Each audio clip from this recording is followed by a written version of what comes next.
तो पिछली video lecture में हमने इट के यूज़ के बारे में बहुत ही बेसिक कॉन्सेप्ट को सीखा। आज के वीडियो लेक्चर में हम यूज़ ऑफ देयर के बारे में बहुत ही बेसिक कॉन्सेप्ट को सीखेंगे कि किस तरह से देयर के सेंटेंसेस को बनाते हैं।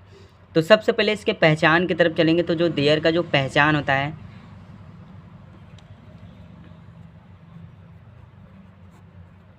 साधारण रूप से देखा जाए तो देयर कई सेंस में यूज किया जाता है, अर्थात देयर का जो यूज होता है कई तरह से किया जाता है और मेन उद्देश्य उसका होता है as a introductory subject. Introductory subject का मतलब ये होता है कि परिचयात्मक सब्जेक्ट के रूप में किया जाता है। जहाँ पर सब्जेक्ट के बारे में कुछ न कहा गया हो वहाँ पर हम देयर का यूज करते हैं।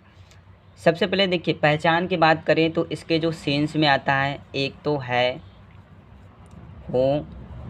हो के सेंस में, था, थे, थी के सेंस में, गा, गे, गी के सेंस में हम देयर का यूज करते हैं।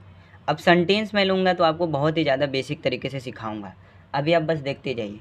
इसका जो यूज़ हम देखेंगे तो जो इसका जो यूज़ होता है वो एज अ इंट्रोडक्टरी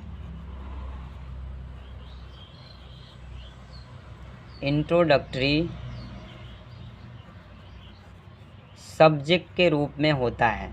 अब इंट्रोडक्टरी सब्जेक्ट का मतलब क्या होता है? परिचयात्मक विषय, जहाँ पर सब्जेक्ट को पहचाना नहीं जाता है। सब्जेक्ट को पहचानने के लिए वहाँ पे हम देयर का यूज करते हैं, अर्थात सब्जेक्ट जहाँ पर नहीं दिखता है। जैसे देखिए अब यहाँ पे थोड़ा सा हम एग्जाम्पल के साथ बहुत ही अच्छे से समझते हैं। जैसे एग्जाम्पल इसका हो जाएगा,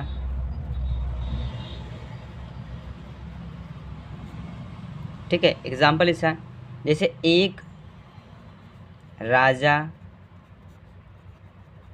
था, इस तरह से। सेंटेंस में देखिए वर्ब के बारे में बात नहीं करेगा क्योंकि सेंटेंस में किसी तरह के वर्ब का यूज नहीं होगा। इस तरह से बस एक सामान्य सिंपल सेंटेंस, एक लिंकिंग वर्ब का सेंटेंस रहेगा जो कि एक ऑब्जेक्ट पर निर्धारित रहेगा। इस तरह से जैसे सेंटेंस में दिया है एक राजा था के सेंस में, देखिए था थी के सेंस में आएगा। इस तरह से एक राजा है, एक राजा होगा, इस तरह से सेंटेंस पूछा जाता है। तो सबसे पहले देखिए एक राजा था के सेंस में यहाँ पर ना तो हमारा कोई भी प्रोनाउन का सब्जेक्ट नहीं है, इस तरह से ना ही मैं है, हम है, तुम है, वे लोग, ये लोग, यह वह, इस तरह से एक कोई भी प्रोनाउन का जो सब्जेक्ट है वो तरह से नहीं दिया है।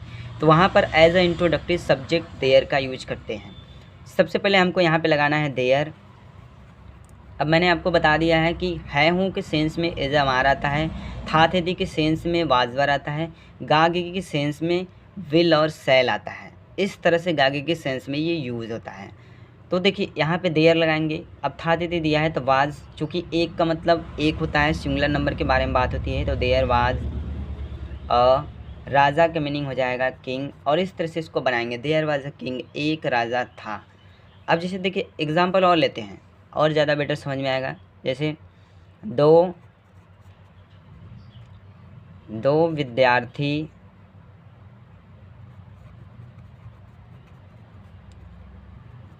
थे, इस तरह से दो विद्यार्थी थे के सेंस में देखेंगे तो सबसे पहले यहाँ पे हम देयर का यूज करेंगे।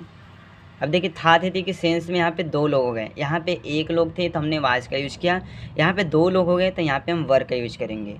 देयर वर टू स्टूडेंट, इस तरह से सेंटेंस को बनाएंगे। जैसे अब अगला सेंटेंस लेते हैं, एक पक्षी होगा, इस तरह से सेंटेंस आएगा, एक पक्षी होगा। तो सबसे पहले हम यहाँ पे यूज करेंगे देयर। अब देखिए नॉर्मल तरीका है, अब होगा होगी कि सेंस में हम विल बी शैल बी का यूज करते हैं, बट सब्जेक्ट को अगर छुपाया जाता है यहाँ पे तो देयर लगाते हैं, तो यहाँ पे हम विल बी का यूज करेंगे, ठीक है। There will be a BIRD bird, और इस तरह से इसको हम बनाएंगे। एक एग्जांपल मैं आपके सामने और लेता हूँ, जैसे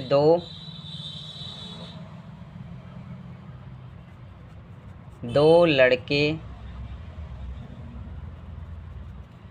हैं, इस तरह से। तो सेंटेंस में एग्जांपल से हमको बहुत ही ज़्यादा देखिए समझ में आएगा। दो लड़के हैं के सेंस में यहाँ पे देखेंगे तो सबसे पहले यूज़ करेंगे हम देयर, इसके बाद देखिए 2 लड़के हैं तो यहाँ पे हम आर का यूज करेंगे। अगर एक ही लड़के के बारे में अगर हम बात करते तो वहाँ पे हम इज़ का यूज़ करते हैं, ठीक है। तो देयर आर 2 का मीनिंग यहाँ पे हो जाएगा 2 और लड़के का मीनिंग यहाँ पे हो जाएगा बॉयज़। और इस तरह से इसको हम बनाएंगे। यहाँ पे 2 लिखा है, ठीक है। तो इस तरह से हमने देयर के यूजेस के बारे में बहुत ही बेसिक कॉन्सेप्ट को सीखा है।